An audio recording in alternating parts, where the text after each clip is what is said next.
In the 5th year after marrying Sam, I finally received the good news that I would soon be leaving this world. In my final 3 days, I decided to become the perfect wife Sam wanted and the quiet mother my son wished for. On the first day, Sam said I wasn't dignified enough and insisted on taking the fake heiress to the banquet instead. I offered no complaints and quietly ironed his suit. On the second day, my son complained that I was too nagging and made a fuss about going to find the fake heiress. Smiling, I personally sent him to her side. On the third day, a friend called me, furious and disappointed. By doing this, aren't you afraid you'll really lose both your husband and your son? I only smiled calmly, it's fine. I'll be going home soon. Sam suddenly looked at me, panic appeared in his eyes, something I had never seen before. Ava, aren't you an orphan? Other than here, where else could you possibly have a home? Chapter 1. Seeing the shock in Sam's eyes, I hung up the phone and spoke without changing my expression. I was joking, even if I did have a home to go back to, they wouldn't welcome me. Only then did Sam relax. Tonight, I'm going to celebrate Helen's birthday. Our son is going too. I smiled and asked, do you want me to go as well? Sam looked surprised. If he had said this to me before, I would have gotten angry and made a scene, refusing to let him take our son to see Helen. But now, there wasn't the slightest trace of resentment on my face. I even took the initiative to offer. Still, Sam rejected me coldly. There's no need for you to go. Although Helen's parents raised you for many years, Helen has come back now. This is the first birthday her biological parents are hosting for her. If you go, it will only make things awkward. Every word he spoke implied that I was unnecessary. I listened quietly. A foster family I never truly belonged to. A biological family I could never return to. A husband's family I could never stay in. When Sam called me an orphan, he wasn't wrong. I nodded calmly, all right. Then I won't go. Please give Helen her gift for me. Sam looked me up and down in disbelief. Ignoring his gaze, I took a box from the cabinet and handed it to him. Inside was a pair of dazzling earrings. Sam only glanced at them before speaking in disdain. A gift like this is far too vulgar. It doesn't suit Helen. I stood where I was, watching him casually toss the box onto the table. Sam didn't know that this so-called vulgar thing was already the best gift I could possibly give. My relationship with Helen was never good. But since it was her birthday, I didn't want to invite unnecessary trouble. That day, I rummaged through every box and drawer before finally finding this delicate, expensive pair of earrings. I hadn't even brought myself to wear them once, yet Sam tossed them aside in disdain. In truth, I knew he didn't really think the earrings were vulgar. He simply despised any gift that came from me, a mere housewife. Sam frowned and looked at me. I prepared a necklace for Helen a few days ago. Where did you put it? I had seen that necklace before, and in 5 years of marriage, it was the most thoughtful gift I had ever seen him prepare. At the time, I thought he might have noticed something wrong with me. I thought he wanted to make me happy on my birthday, to reconcile with me. So I deliberately put it back on his bookshelf and pretended I knew nothing. It turned out the intended recipient was never me. I went into the study, took out the necklace, and handed it to Sam. He accepted the box, and the crease between his brows finally eased. Our son and I will be back soon. If there's anything you want to eat, just use my card and buy it yourself. I smiled and said okay, lowering my eyes as I watched the two of them leave. The front door slammed shut. I turned and walked toward my room when mocking voices from the servants drifted behind me. She's such a failure of a wife. Not only can't she keep her husband's heart, she can't even keep her child's. It's her birthday too, but her husband and son are off celebrating someone else's. No one even remembers her birthday. I bet it won't be long before this Mrs. is replaced by Miss Helen. Someone beside her sighed, Madam really does have a miserable fate. Her biological parents are dead, and her foster parents don't care about her either. Miss Helen is the lucky one. She was spoiled for 20 years in the Yee family. And now her biological parents have risen in power too. Her life will only keep getting better. Their words reached my ears clearly. I never turned around.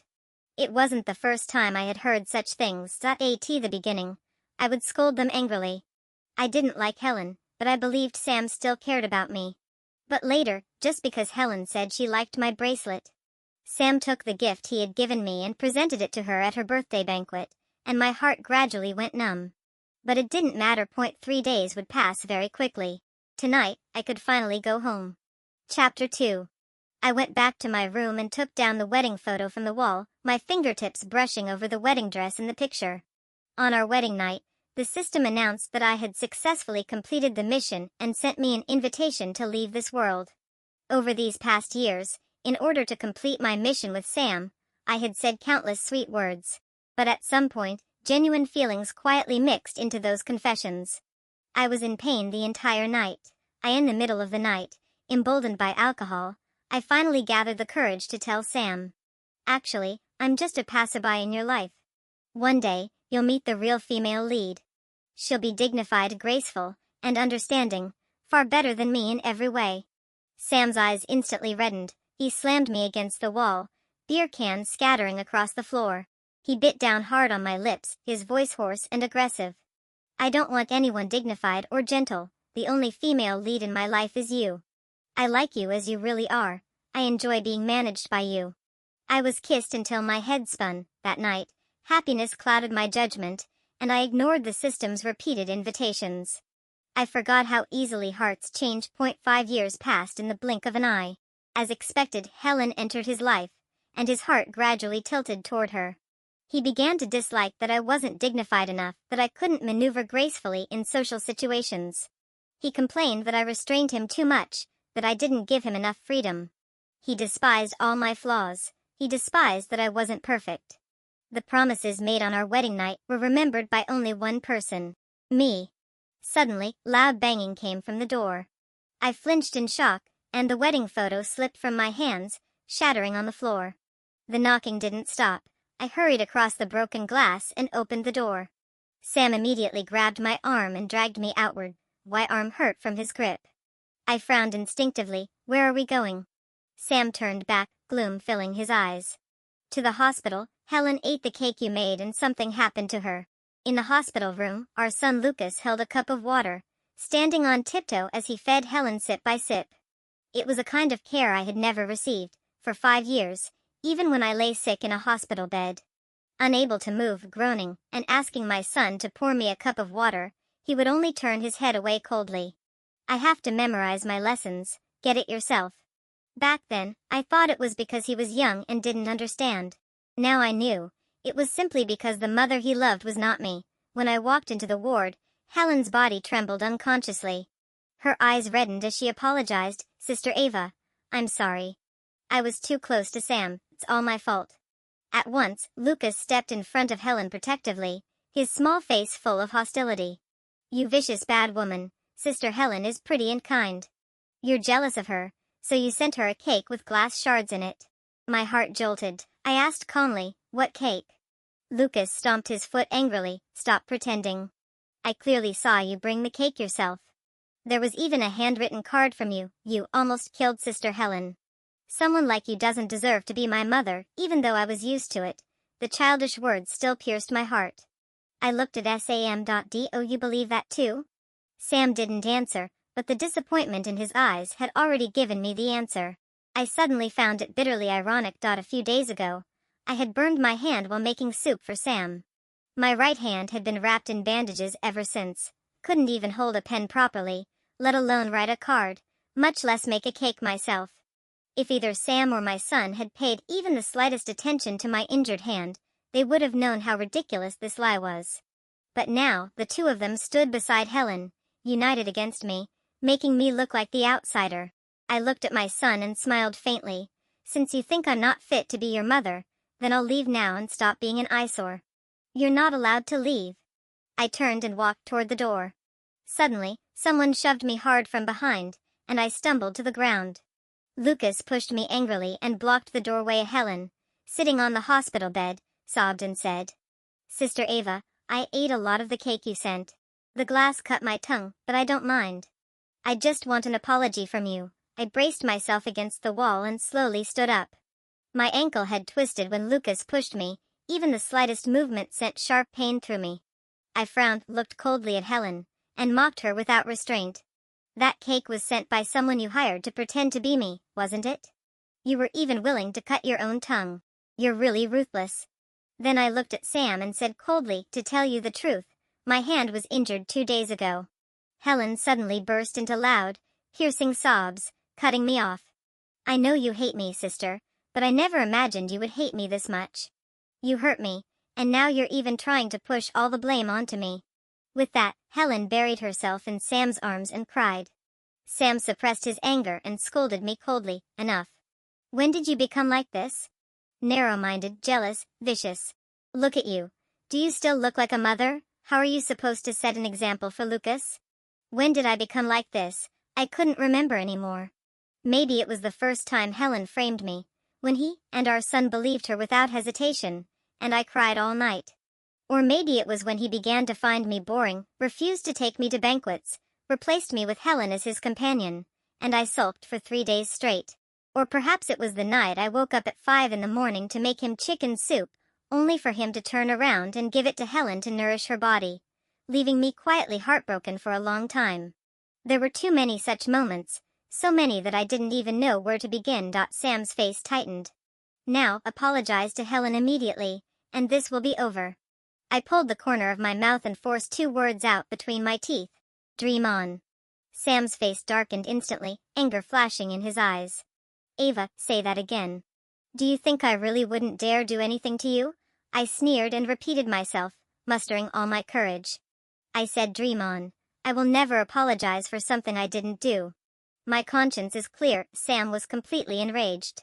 He picked up the half piece of cake left on the table, stepped forward, grabbed my chin, and shoved it brutally into my mouth. Seems you won't cry until you see the coffin. This is the punishment for your stubbornness. Since you refuse to apologize, then repay Helen with the same pain. I choked and coughed, cream mixed with glass shards and a bloody taste spread in my throat. Out of the corner of my eye, I saw Helen looking at me with undisguised glee. In front of me, Sam looked down at me from above. Seeing the disgust in his eyes, I suddenly felt he was so unfamiliar. No matter how I tried, I couldn't place him together with the boy he used to be. Then it dawned on me. The man I once loved had long since died. Sam was no longer him.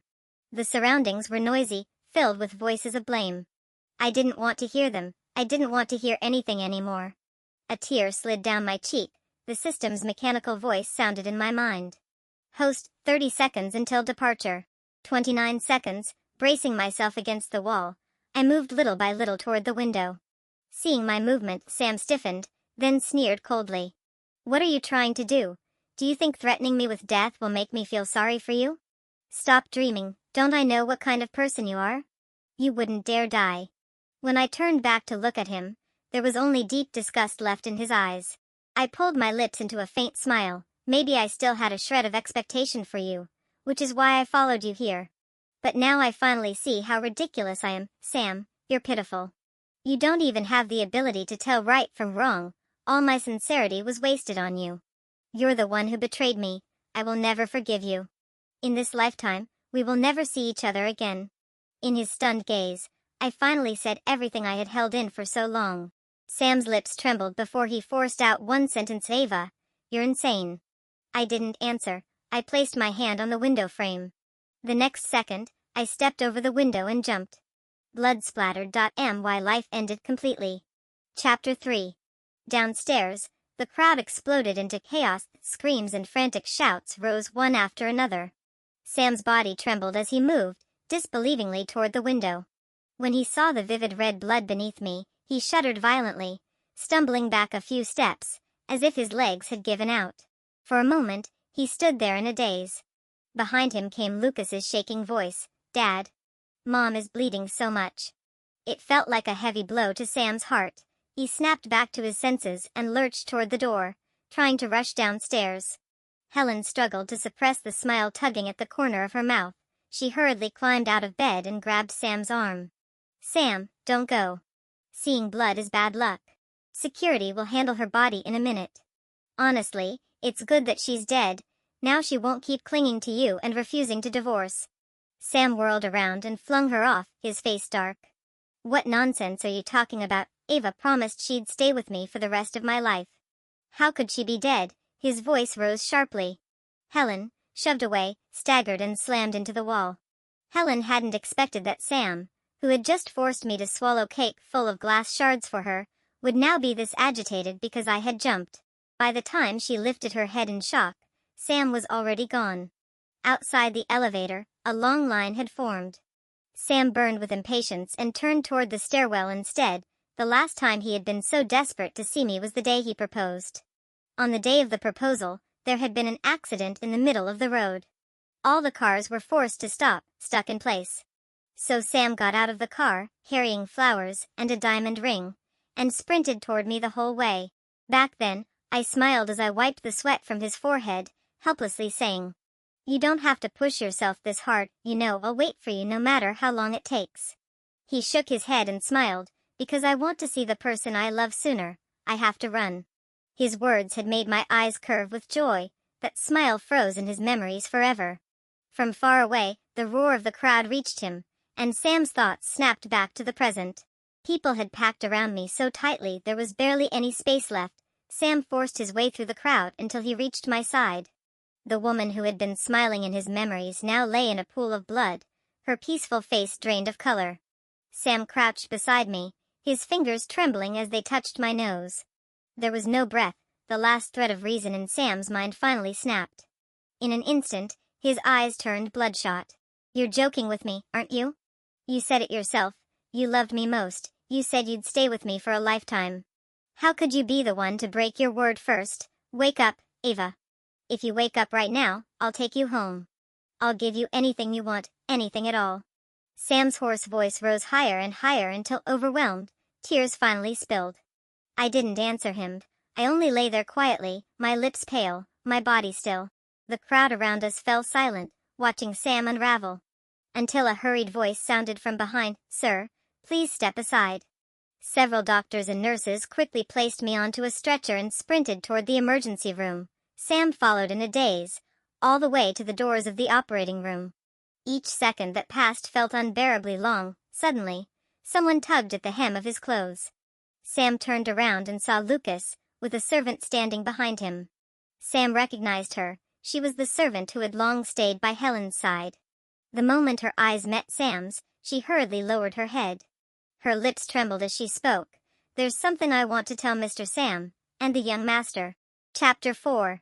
This morning, the person the young master saw delivering the cake was actually me. Miss Helen made me put on Madam's clothes, and wear a mask and a hat to deliver the cake. If I didn't agree, she said she would cut off my mother's medical expenses. But I didn't know there were glass shards inside the cake. I didn't know what I did would kill someone. My conscience won't let me rest, so I've decided to tell both of you the whole truth. Mr. Sam, no matter how you punish me, I'll accept it. I don't want to live the rest of my life trapped in guilt. The servant's face was deathly pale as she pulled a voice recorder from her pocket. "This is the recording of Miss Helen ordering me to do it. I'm sorry, Madam Ava." The servant squeezed her eyes shut in pain. Helen's sharp, arrogant voice spilled out of the recorder. "Frame her. I'm the one who grew up with Sam. I'm the one who should be his wife. Ava stole my happiness. Why does she get to have Sam's love? Do exactly what I say. Don't even think about resisting me, or your mother won't live past tonight." Lucas's mouth fell open in disbelief, shock filling his eyes. How could Sister Helen do something like that? Sam's clenched fist trembled slightly, his face so dark it was terrifying. He suddenly remembered the disappointed words I had left behind before I jumped. "Sam, you're pitiful. You don't even have the ability to tell right from wrong. All my sincerity was wasted on you. So you knew all along." Sam's heart tightened violently, and the fury inside him refused to be contained. Right now, the only thing on his mind was finding Helen and demanding answers. And as if on cue, the moment Sam stepped into the corridor, Helen walked toward him from the other end. When she saw Sam, she suppressed the delight in her eyes and hurried over. "Sam, so you're here. I've been so worried about you." Helen didn't notice Sam's stormy expression at all and kept talking to herself. "I know you're sentimental, Sam. It's normal to feel awful after your wife dies. But people have to move forward. If you really need a wife, then I can be one too." As she spoke, Helen blushed and was about to lean her head against Sam's shoulder when a slap suddenly landed across her face. Helen covered her burning cheek and stared at Sam in disbelief. "Why you hit me?" Sam kept one hand in his pocket and tossed the voice recorder onto the floor. With every sentence that played from it, Helen's face turned a shade paler. These recordings are edited. I never did any of this." Seeing her refuse to admit it no matter what, Sam gave a disappointed, cold laugh. Just then, Lucas came running over with the servant close behind. The instant Helen saw the servant, the shock in her eyes turned into rage. "So it was you, you bitch, you exposed me. I'll kill you." Helen lunged, reaching for the servant's throat, but Sam stopped her with one hand. His eyes were filled with intense disappointment at Helen. "Why would you do this? Everyone has given you their love. What could you still be dissatisfied with that you had to frame Ava?" Sam pinned her against the wall. Helen's voice choked with sobs. "Everyone gave me their love. If you really loved me, why did you marry her? You even had a child with her. I'm the one who grew up with you. I'm the one who should have been your wife. She ruined what we had." Sam stiffened all over and frowned, his voice cold. "Helen, I've always only thought of you as a younger sister. I may have protected you and cared for you, but I never had inappropriate thoughts about you. Even if Ava didn't exist, I would never marry you." Helen's sobbing faltered. The man who had just forced me to eat a cake filled with glass for her was now saying again and again that he didn't love her. Several police officers walked over and showed their IDs to everyone present. Were officers from the A District Police Station. "Who called the police just now?" Lucas, who had been silent in the corner, suddenly raised his hand and pointed at Helen. "I called the police. I want to report her for threatening someone into harming my mom." The officers stepped up to Helen, and her hopeless gaze. One of them spoke coldly. "Ma'am, please come with us to assist in the investigation." Chapter 5. When my consciousness returned, the bone-crushing pain had already faded. I opened my eyes and struggled to sit up, shocked to find myself in my familiar little home. A huge sense of relief washed over me. The system's mechanical voice sounded in my mind. "Congratulations, host. The mission has been completed successfully. The reward has been transferred to your bank account. Wishing you a smooth life in the real world. If you wish to accept another mission, you may summon me at any time." With that, the system fell silent once more. With the 100 million reward from the system, I lived the life of wealth and luxury I had always wanted. No Sam's coldness. No ungrateful son's disdain. No Helen's schemes, only endless money and happiness. My future was bright. Half a month later, as I sat on a Bali beach feeling the sea breeze with a handsome curly-haired guy, the system's mechanical voice suddenly rang out. "Host, the original world has destabilized. You are required to return once more." It quickly sent the curly-haired guy away and slipped aside to ask the system. What happened? The system didn't answer. Instead, it projected a segment of footage. After jumping, I had become a vegetable, paralyzed in bed, critically ill. After the truth of Helen's conspiracy was exposed, and through Sam's behind-the-scenes actions, she was sentenced to 60 years in prison for intentional injury and threats. However, on the day of her incarceration, Helen suddenly disappeared. Her whereabouts remained unknown. As for Sam, in order to cure me, he spent enormous sums of money, hiring top doctors from all over the world. He no longer cared about work. He only stayed by my bedside with our son, night after night. The footage ended there. I asked the system, "So what am I supposed to do?"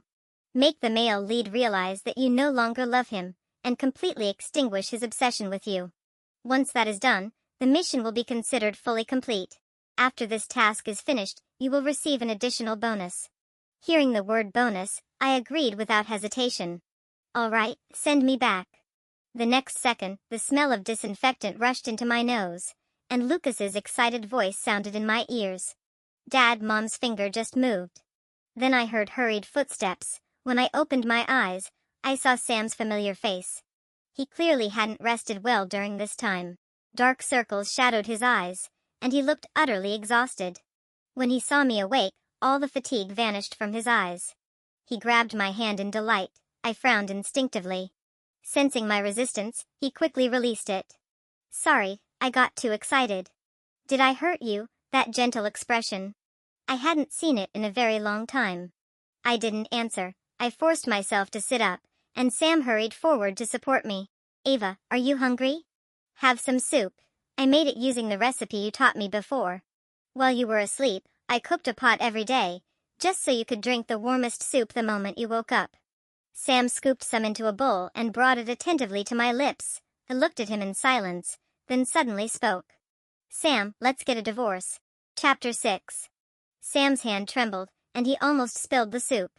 He hurriedly set the bowl aside. He looked at me uneasily. Why are you suddenly talking about divorce? Is it because of Helen? I already know the truth about that. She may have escaped for now, but I've sent people to find her. Sooner or later, she'll be punished.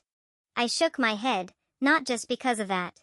Sam looked at me. Then is it because I didn't take you to banquets before? That was my fault. I'll have someone custom make the most unique evening gown for you right now, tailored exactly to your measurements, all right?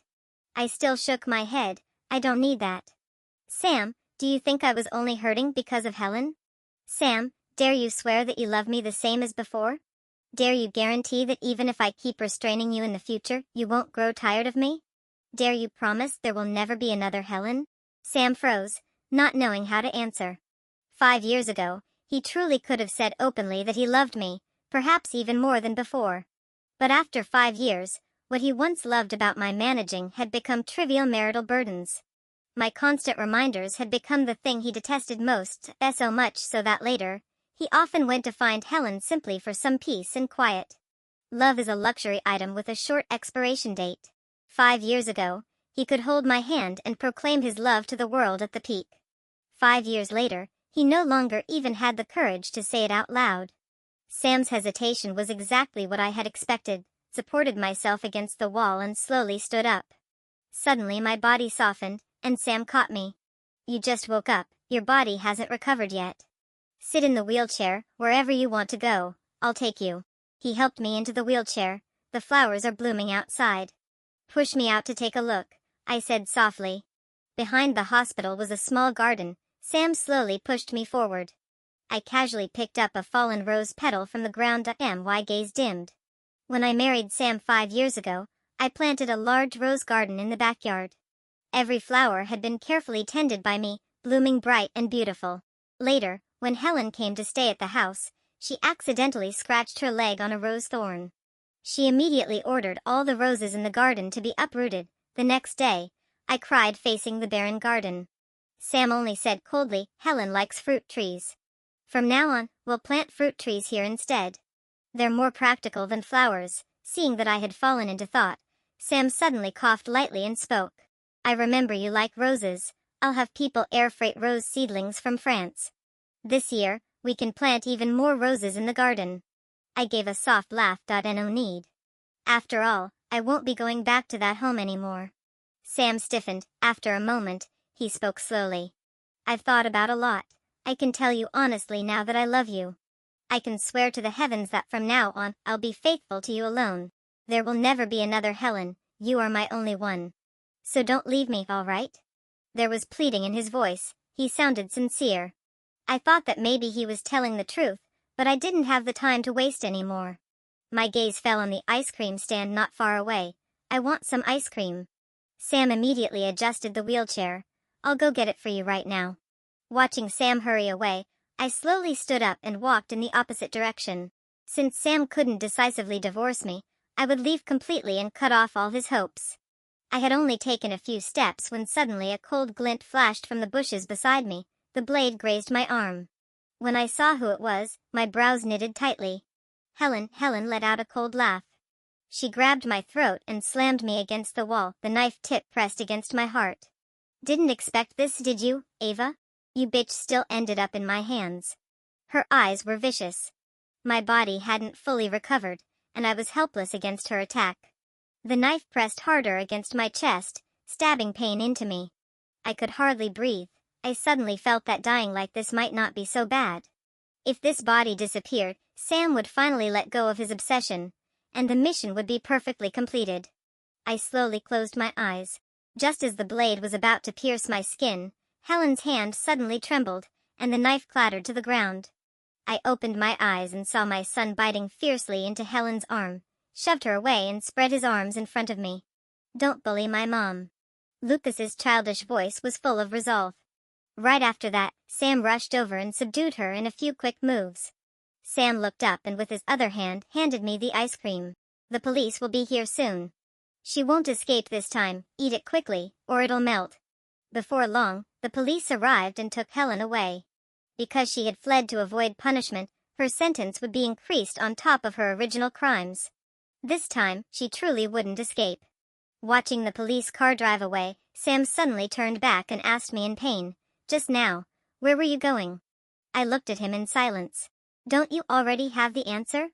After all the harm you caused me these 5 years, why do you think I would forgive you just because of a few words? Sam, if you truly love me, then let me go. If we divorce, where can you go? Anywhere." "Sam, I just don't want to stay by your side anymore." Sam fell silent too. He looked at me for a long time, before finally letting out a guilty, remorseful sigh. "I understand now. These 5 years were my fault. You're right, I wronged you. I agree to the divorce, I'll let you go." After having his assistant print out the divorce agreement, he signed his name first and handed it to me. Just as I was about to sign, my son suddenly grabbed my pen tightly. "Mom, are you really leaving?" I looked at Lucas. He resembled Sam in many ways. Suddenly remembered how when Lucas first learned to speak, the word mom had instantly warmed my heart. But when did it change? Probably when he began to find me nagging and not as good as Helen. People are always like this. They only learn to cherish something when they are about to lose it. Ignoring the pitiful look in Lucas's eyes, I said coldly, "Let go." Lucas froze, then slowly released my pen. Without the slightest hesitation, I signed my name, turned around, and walked away from them step by step. Only when I could no longer feel those two burning gazes behind me did I finally stop. The setting sun bathed me in golden light. In my ears, the system's prompt sounded. "Mission perfectly completed. Reward is about to be issued. Host, welcome home."